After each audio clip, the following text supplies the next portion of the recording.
Are we ready?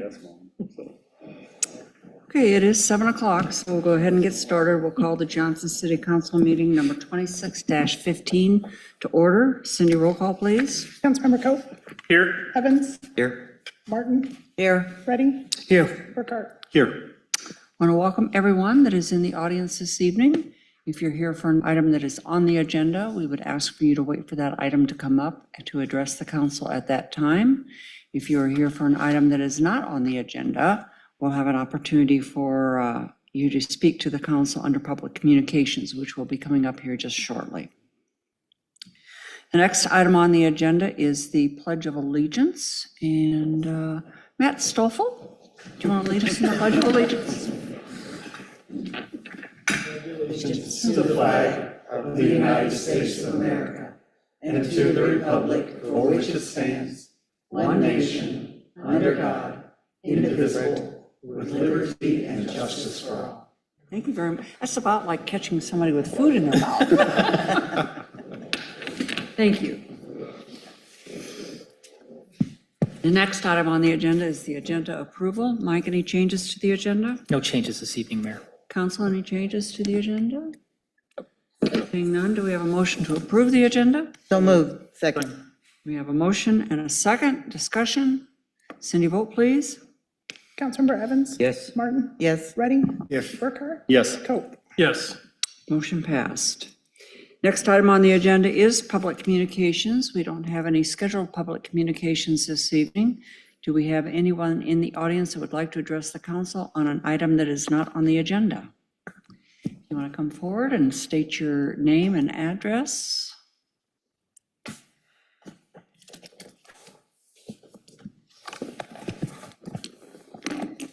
Good evening. My name's Beverly Smith. My address is 9730 Water Meadow Circle, and I'm new to Iowa, so that's why I don't remember my address yet.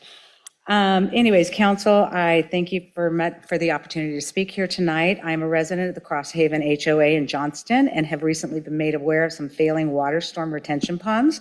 My concern today is a letter I received from Hubble Homeowners Management Company. My neighbor has been researching a failed water storm pond daily and has not been holding water since inception. She has also sent documents to the city and the declarant. Crosshaven 1 LLC, the grantor, has deeded the pond to Crosshaven Association, which I am finding may be in conflict with the Stormwater Management Facility Agreement, Part 1, Number 4, which reads, grantor obligation under the agreement may not and shall not transfer the grantor's successor and assigning in ownership of the beneficiary properties until the city provides written acknowledgement to the grantor that the stormwater management facility has been completed by grantor and substantially compliance with the stormwater management plan. This agreement also states that in Part 1, Number 5, an annual inspection, the association shall inspect the stormwater maintenance facility on an annual basis, et cetera, et cetera. The inspection report shall be made available to the city for review upon request. I am asking for on the record to request all inspections reported on all ponds associated with the Crosshaven development to verify compliance. This agreement and the deed were both signed July 19th, 2023 by Crosshaven 1 LLC. It was accepted and approved by the City of Johnston on October 2nd, 2023, and recorded October 5th. The response from the association declarant when I asked them about the maintenance of this pond and the causing for it not to hold water and what the intentions were was as followed. While we were constructing Plat, and this is from the association management company, while we were constructing Plat 10, the City of Johnston also installed a large diameter trunk sewer south of the pond. We believe the sewer is dewatering the area, which is impacting the hydrology, keeping the pond from reaching its normal pool. We are not going to make any additional improvements. So, going back to my first page. The declarant of Crosshaven HOA is in the process of an official turnover to the developers of the homeowner, from the developer to the homeowners. The subdivision of the townhouse and villas will be first. It is concerning to the homeowners that the ponds are in proper compliance with the city and that all inspections have been made prior to homeowners assigning a board of directors for the turnover as not to take on developers' liabilities. Because there are so few laws regarding HOAs, I find it the responsibility of the city and the counties to protect the homeowners and the investments made in associations until these laws are sufficient to regulate the industry. It also states in the agreement that if Part 2, Number 8, A2, if at any time the capacity of the basin shall be reduced below the minimum required volume established in the stormwater management plan for such basin, the grantor shall cause the basin to regrade or excavate, et cetera, et cetera. Concern is that if Crosshaven gets turned over to the homeowners and the homeowners are not aware of these concerns, that the Crosshaven One LLC will liquidate and we will have no resource to go back to. I'm concerned about who owns the responsibility of it. Crosshaven is saying that you guys do. I don't know what's going on your end, going back to them, but there's absolute evidence that there is a definite problem with the pond. And it needs to be clarified and fixed and guaranteed that it's fixed to the homeowners before we will accept any kind of transfer of the association. Thank you for your time. We appreciate you being here tonight and bringing your concerns to our attention. We are aware Okay. of the issues that exist out there. I know that our city staff has been working with Hubble and encouraging them to get it addressed. And so they will continue to have those conversations. And So Hubble's saying it's your guys's, but your guys are saying that it's Hubble's. Do we know yet, or has that research been done? I mean, we're working through some of the Okay. research. Okay. I know, there's a lot of details. We disagree with some of the stuff that you've indicated that Hubble's pinning the blame on us. Right. What I would say, though, is Hubble's been active in conversations, and we've been working through various conversations with them. So I think they remain engaged, which I think is really important and a good sign to try to come to a resolution. Okay. So you would find that it's reasonable that the homeowners, before taking on the liability of the transfer of the association, would be concerned with this? Certainly, I think there are certainly concerns you've raised. The stormwater control ordinance that we have is about water quantity and quality. I think there's a question of, are they in compliance in that? And that's what we're reviewing right now. Okay, perfect. I appreciate your time. Thank you And very certainly, much. if you have any written comments you want to share with us, we're certainly happy to take those too. I'm sorry, say that If again. you have any written comments that you want to leave with us, we're certainly happy to take those too. Thank you, not at this time. Okay, thank you. Thank you very much. Ma'am, so you have a series of documents there. Yes, Would you be willing to leave a copy of those with staff? I will leave this whole packet with Well, you. yeah, because I think it's hard for us Yeah, to track I think everything that's- you're reading.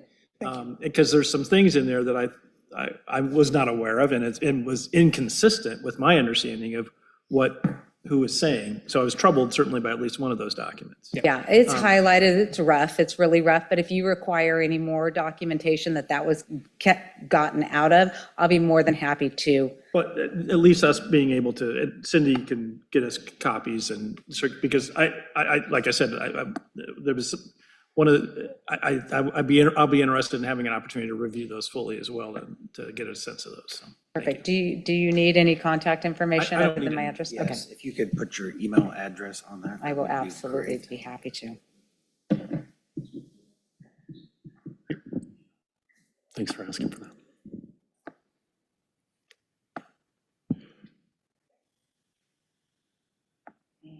Just put my phone number real quick. Thank you very much. Thank you. Thank you. Thank you for your time. Thank you. We are still under public communications. Is there anyone else in the audience that would like to address the council on an item that is not on the agenda? Seeing none, we'll move on to the consent agenda. Do we have a motion to approve the consent agenda? Second. We have a motion and a second. Discussion? Cindy, vote please. Councilmember Martin, Yes. Ready, Yes. Burkhart, Yes. Coe, Yes. Evans. Yes. Motion passed. Moving on to the non-consent agenda. Item 7A, consider resolution number 26-136, directing sale of $14,250,000, subject to adjustment per terms of offering general obligation bonds, Series 2026A. Sarah. Mayor and Council, we have Matt Stoffel with PFM here tonight to discuss the bids we received at 10 a.m. today on our bond sale. Turn it over to him. Okay, this morning at 10 a.m., the city received two bids for the $14,245,000 general obligation bonds, Series 2026A. So the low bid was from Robert W. Baird. The interest rate that they're offering is 4.2445. The second place bid was from Oppenheimer, and it was at 4.2729%. So, the interest rate environment, the market has been, pretty hard to pin down, especially the last July has been a really rough market in the municipal bond market. When we structure these bonds, we typically built in quite a bit of cushion. So we had 5% into our planning. And a lot of times we see the premium come in and the city has additional uses for those funds. And so a lot of times we'll recommend that the city keep the premium if it can help lower borrowing costs next year. In this market, after discussion with Sarah and Mike, we were recommending to release that premium. So we downsized these bonds from the $14,245,000 to the $13,920,000. Still gives you kind of exactly the money that you need for the capital improvement plan in fiscal 27, but then reduces what we had projected in the CIP by about $100,000 per year. So that will help, open up some capacity in future years. So certainly we've seen more bids recently, for the city of Johnston. But we had another bond sale earlier this month that had two bids, another metro city that had three bids. We have been seeing fewer and fewer bids just with the uncertainty in the municipal market. I think there's a lot of underwriters that are kind of waiting to try to see when is this, geopolitical issue going to kind of come to an end. But I mean, still two good bids, very close together, kind of on market. And so still fits within the city's capital improvement, the debt projection models that we had. What kind of questions? Does council have any questions for Matt? No. I guess, Matt, the interest rate of 4.2445. Earlier during our work session, we were talking about projects that qualify for the state's revolving loan fund, and those interest rates are quite a bit, almost 1.5% lower than this. So, or well, at least 1% lower than this. Do we have any existing debt today that we're paying this high level of interest? Yeah, so we did. So there are some about $900,000 of sewer projects in here. And then on the storm sewer side, there is $3 million of projects built in. Now, not all water and sewer projects are SRF eligible. So, the storm sewer projects, might not be SRF eligible. And so that's probably the reason that we did that. On the sewer side, you do have to factor in the cost of issuance, right? So you got to pay the cost of issuance to take out a new loan, whereas if you're already going to market to bring in 900,000, but certainly, rates are up of almost 50 basis points in the municipal bond market, which, they change every hour, and so SRF rates change quarterly, and so they're a little bit slower to move. So certainly, if we would have known rates were going to be this high 5-6 months ago, we might not have had, included these in here, and it will certainly factor into our analysis for the other projects that we've got going in here. But, we've started to bring back in some water and sewer and stormwater projects into the GO bonds, because the reason we moved those out is because we were running up against the city's geodebt capacity, and we had to make space for this, the city hall and the whole town center. Now that we're kind of past the geodebt capacity issues, it's an efficiency thing, and so, we will take a look at those on the interest rate, because you're certainly right. If we can borrow same projects at 3.1% versus a 4.24%, we want to borrow at 3.1%. Part of what we look at. It's just that, rates have went up almost 30 to 40 basis points in the matter of 2 weeks, and so we couldn't have anticipated that quickly. We could have chose to not borrow and downsize the bonds, but once you publish the official statement and put in, it's kind of like the train leaves the station kind of thing. So, but, and we'll have a chance to refund these bonds. There's an 8-year call on them, so you don't necessarily lock into that interest rate for the whole 20 years. We'll have a chance to come back and pay them off with cash, or figure out a way to decrease the amount of the interest burden at some point. Great, thank you as always for your work on this. Other questions for Matt? All right, it would be PFM's recommendation to award the $14,245,000 general obligation Series 2026A bonds as adjusted to Robert W. Baird, Inc. out of Milwaukee, Wisconsin. Given Matt's recommendation, do we have a motion to approve resolution number 26-136? So moved. Second. We have a motion and a second. Discussion. Cindy, vote please. Councilmember Reddy, Yes. Burkhart, Yes. Cope, Yes. Evans, Yes. Martin. Yes. Motion passed. Item 7B, third consideration of ordinance number 1159, amending the Johnston revised ordinances of 2007 by repealing and replacing Chapter 55 pertaining to animal protection and control, and to adopt and publish. No additional recommended changes from second reading. Any questions for the chief? If not, do we have a motion to approve third consideration and to adopt and publish ordinance number 1159? I move. Second. A motion and a second. Discussion? Cindy, vote please. Councilmember Burkhart, Yes. Cope, Yes. Evans, Yes. Martin, Yes. Reddy. Yes. Motion passed.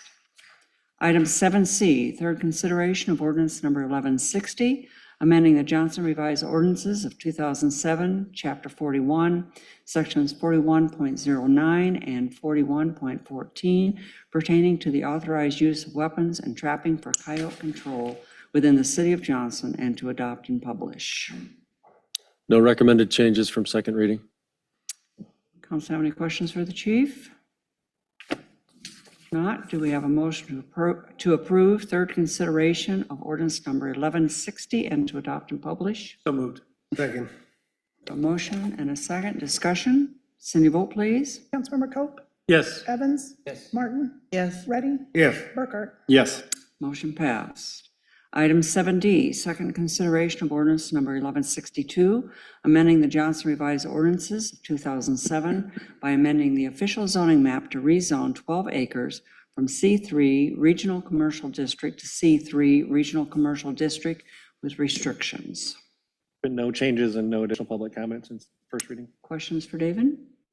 Would waiving third reading be appropriate tonight as well? Totally at your discretion. Yeah. Totally to discretion. Yep. Do we have a motion to approve second consideration of ordinance number 1162? So moved. Second. We have a motion and a second discussion. Cindy, vote please. Councilmember Evans? Yes. Martin? Yes. Ready? Yes. Burkhart? Yes. Coe? Yes. Motion passed. If appropriate, at this time, I'd like to make a motion to waive third reading of ordinance number 1162 and to adopt and publish the ordinance. Second. We have a motion and second. Do we have any discussion? Cindy, vote please. Councilmember Martin? Yes. Ready? Yes. Burkhart? Yes. Coe? Yes. Evans? Yes. Motion passed. Item 7E, consider first reading of ordinance number 1163, amending chapter 69.13 of the city code to modify parking along Northwest 62nd Avenue during school drop-off and pickup hours. Fortunately, this is my first reading, so I won't be as short. Grab a map real quick here.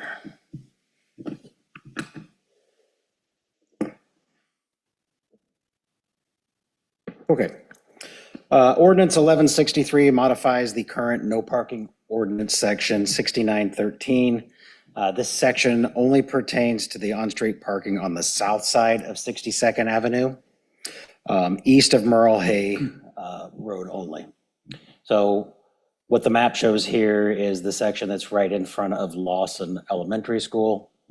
When 62nd Avenue and the Merle Hay intersection project was originally constructed, the goal was to queue school traffic in the on-street parking lane as they entered the west entrance to Lawson Elementary. That's the way it was previously. And when we worked with school staff, that's the way that they wanted to keep it, was entering on that west entrance, move them through the drop-off and then out the east entrance.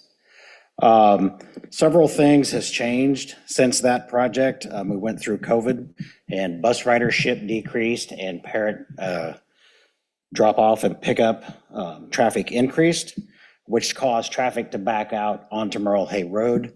We worked with the school staff to resolve that by queuing cars all the way down 62nd, coming in the east entrance and then snaking them through the parking lot for pickup and drop-off times. This did clear Merle Hay for traffic. It wasn't queuing back onto that, but it created another issue where folks were, because the on-street parking wasn't set up for the east entrance, folks were in the through lane, and then people traveling through the corridor had to use the turn lane to bypass the traffic that were waiting at those times.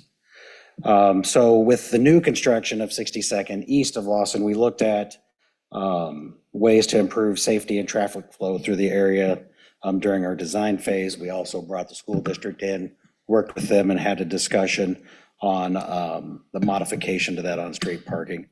Ultimately, we decided to modify the on-street parking to what you see here today. The light gray areas were actually were grass areas, so we're actually increasing on-street parking in this area. And will help move traffic through the corridor. One thing that we do have is we still have the trail crossing for those folks that park at City Hall and walk children across to school. That does have an actual marked crosswalk today, and it is marked with pedestrian signs. It's not in this picture. But really what we'll do is change what the current code says today. Basically, it says no parking on the south side, 345 feet to the west of the west entrance to Lawson during Monday through Friday from 8 to 4. We're going to replace that, or would like to replace that, with no parking on the south side from 54th, which is just off the screen there to the right, back to 350 feet west of the west entrance of Lawson. So currently where it sits today. So we can queue traffic all the way through that on-street parking. We're only looking to have no parking there Monday through Friday when school's in session, and we're going to restrict it from 7 to 9 a.m. for drop-off, and then 2 to 4 p.m. for pickup. So it'd be open for parking for the rest of those times. Staff's also working with FOTH and city communications to create educational material. We'd like to get this into Lawson staff's hands so that they can pass that out. They have a Meet the Teacher, I believe it's on August 20th, when they're having their playground opening as well. So we're trying to get that put together so that we can share that, also post it on our website, and get folks kind of acclimated to the change. And then we'll have to do some, we'll have to be out there the first few days of school trying to help traffic navigate through that. Because what you see here is with that trail crossing, folks are gonna have to queue in that. They can't park in the actual crosswalk area. They'll have to wait till traffic moves up, and then traffic can kind of go through that area, get back into that queue to help traffic move through that area. So we'll have to do a little educational. We'll have to kind of be out there helping folks navigate that corridor for the first few days, but then I think it's pretty apparent that we should be okay. We're also working on getting no parking signs in place, getting them ordered, ready to go. So be happy to answer any questions. Just one note, with school starting later this month, at the next meeting, we'll likely ask to waive the third reading when we have the second reading and to adopt and publish. Be happy to answer any questions. Quick question, man, on that crossing that people park in the city council and come up there, walk that path. So is there some kind of a crossing guard or somebody standing up there to traffic the walk pedestrian? The crossing guard is actually here at the entrance. Yes, and that's one I understand. The other side where people park in the public, yes. I don't believe the school is putting a crossing guard at that location. Okay. Do you know? They haven't had one at that location prior, and we've had that discussion, and they have opted not to put a crossing guard there.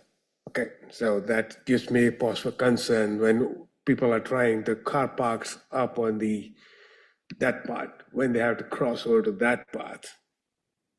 That's still a dangerous path there. Yeah, we're improving that because typically in those times, there's a car in the actual through lane while they're still trying to cross that.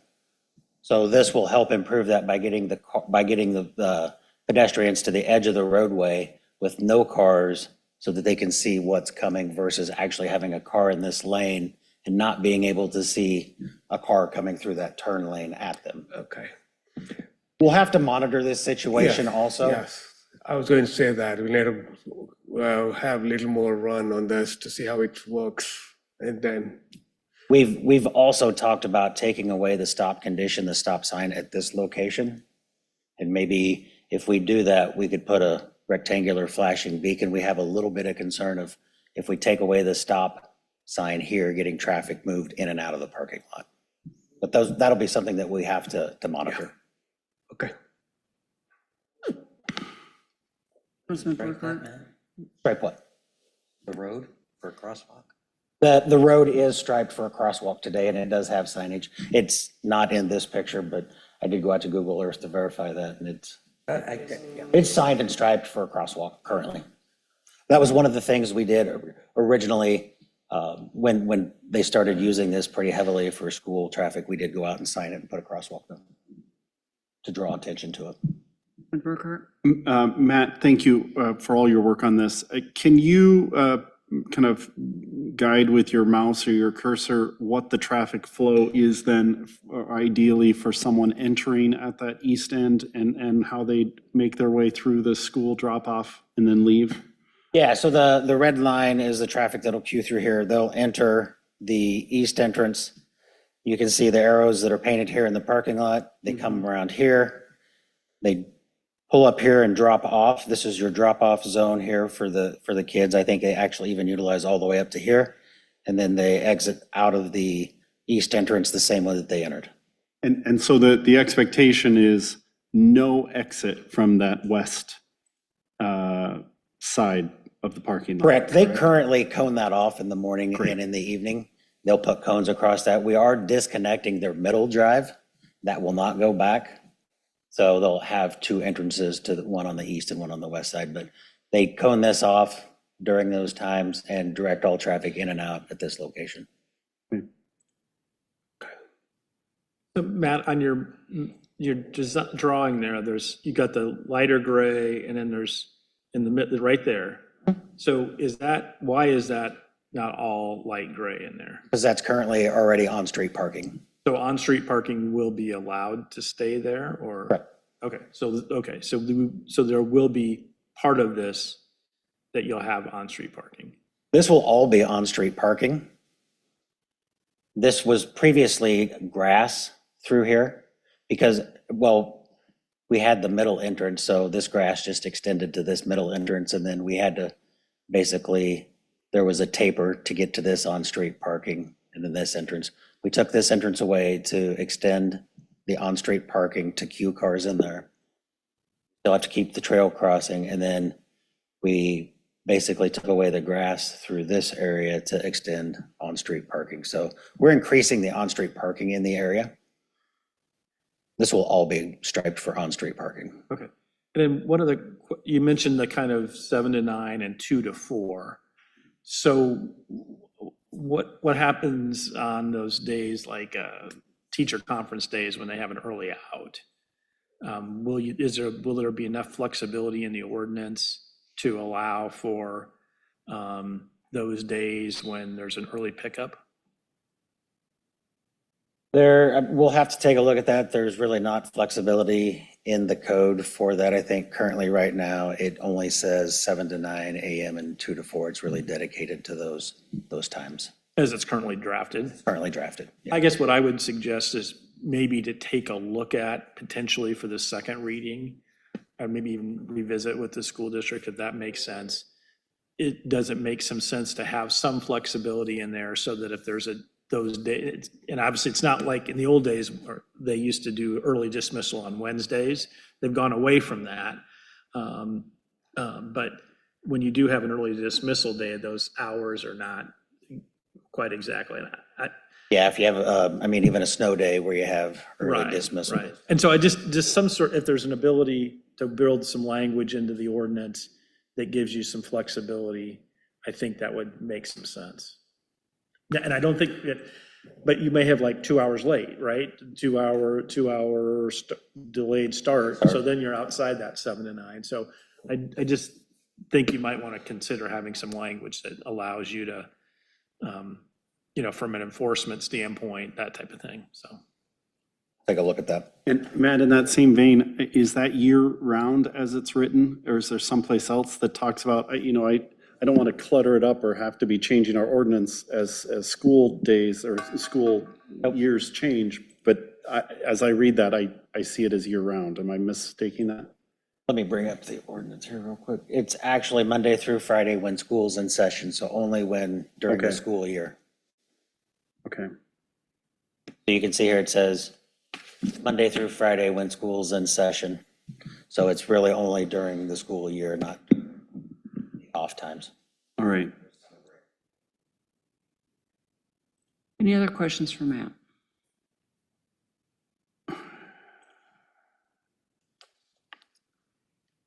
If not, do we have a motion to approve first reading of ordinance number 1163? I move. Second. We have a motion and a second. Discussion? Cindy, vote please. Councilmember Martin, Yes. Ready, Yes. Burkhart, Yes. Cope, yes. Evans. Yes. Motion passed. Item 7F, consider first reading of ordinance number 1164, amending chapter 63.04 of the city code to revise the speed regulations on Northwest 100th and Northwest 107th Streets. Matt? Ordinance 1164 modifies section 6904, which revises the speed limit on Northwest 100th and in Northwest 107th Street from 45 miles an hour to 35 miles an hour. So on the map, here's the roundabout at 100th and 70th. So it'd be for this segment north of 70th on 100th Street. And here's the roundabout at 107th and 170th. So it'd be for this segment up here to north of 78th. This will only be for that section currently south of 70th. This is 35 miles an hour on 100th Street. And south of 70th on 106th at the roundabout, this is 25 miles an hour through the residential. And this road will eventually connect that to the road that runs on the backside of the Johnston High School that then continues on to 62nd. With that, city staff has also begun working with AKC Marketing and the city's communication team to design postcards to mail out to the neighbors in this area. We had previously placed a post on Nextdoor, didn't receive much feedback. So we're going to mail out some postcards with QR codes linking them to a survey to get a little bit more feedback. I'm trying to push to have that out by the end of the week so that we can try and get some results prior to the second reading. If not, we'll bring the final results back to the third reading, 1st of September. I think that'll be the September 8th meeting. So be happy to answer any questions on this as well. I have one quick question. On 107th Street, the other side is Grimes and this side is Johnston. I know you said you're coordinating with the Grimes folks. Do you have any updates from them?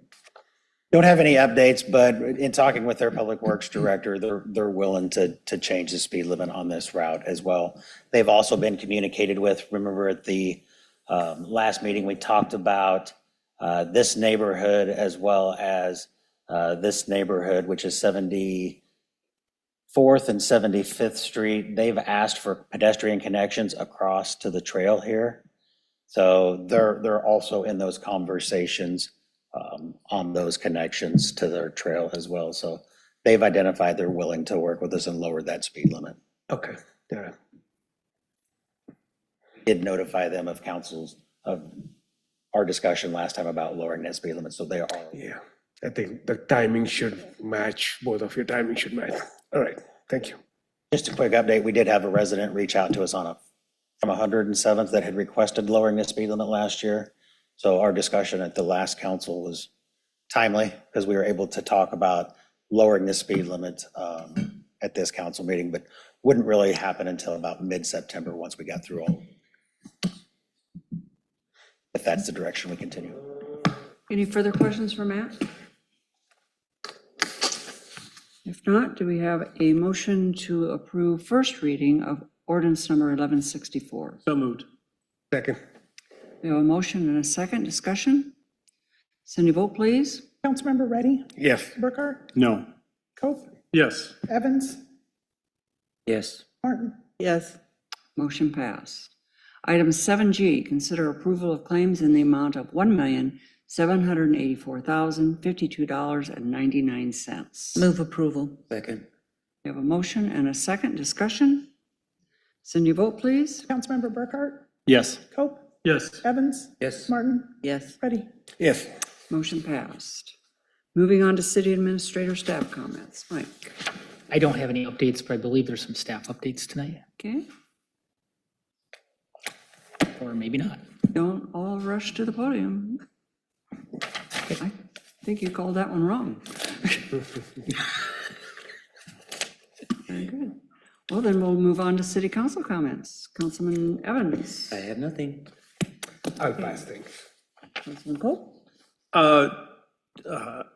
Want to highlight, we had a really nice ice cream social last night, which is another good example of coordinating with the school district.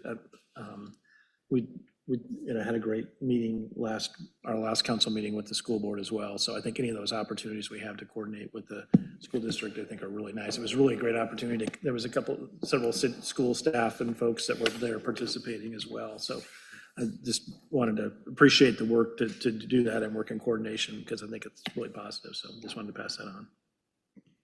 And during the time that I was there, we had good turnout from the residents. So, show up to get their free ice I did cream. not break an ice cream scoop. Well, I understand the ice cream was really hard last night, which is a little unusual because usually it's 98 degrees out and you have to pour the ice cream in the bowl. So, It was, Councilman Burkhart. I just want to extend a thank you, first of all, to my colleagues who had visited the kayak launch and expressed some of their reservations prior to our last meeting, which then resulted in us having some second consideration and some additional looks at how we could improve the quality of that product and that project before we ultimately tonight actually approved kind of final receipt of it. I think it's great that our city staff is able to do some of those tasks and keep us from having to incur some of those expenses, whether it be seeding, whether it be some of our landscaping, whether it be even adding input to the art that eventually will be installed there, which I'm looking forward to helping serve on that ad hoc committee. But to a great extent, I want to make sure that we're always getting the best bang for our buck in that regard. And I'm grateful for the council members who at least reach out to me and say, hey, what are your thoughts on it? But also we're unabashedly reaching out to city staff as well to make sure that the quality of project is what our residents deserve. So Jeff, thank you for continuing to look at that. Driving a hard bargain to some extent, because we did get some reduced pricing on that as well. And I appreciate your communication as that kind of transitioned over the last couple of weeks. So thanks to all. Councilman Martin. I really have no comments except that there's some tomatoes in the back. The garden is growing fabulous. If you want tomatoes, you can always stop by. And specifically, if you have a real need for cucumbers, let me know. I'll drop a bushel off. Thank you. And I'll just finish again with some thanks. We've had several events since the last time we had a council meeting. We had the Trip from Los Angeles, an amazing band who came back for the fourth time to perform for the Johnston residents. Huge turnout that evening, and want to thank all the staff that were involved in making sure that event was successful. Also, we had Movies in the Yard, Wicked for Good. And again, we had good turnout from our residents for the movie, and want to thank all of the staff that were involved in putting that on for our residents. Lastly, I just want to thank Dave Overding and the chief, both chiefs that were involved in an announcement this morning on the receipt of $500,000 of federal grant funding to go to the construction of our interchange at 141 and Towner Drive.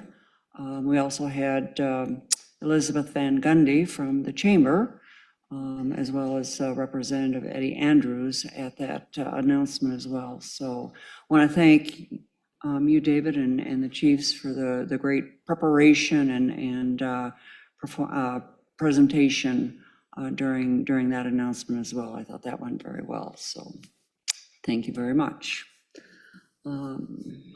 Anything else to come before the council this evening? If not, we are adjourned. Thanks all.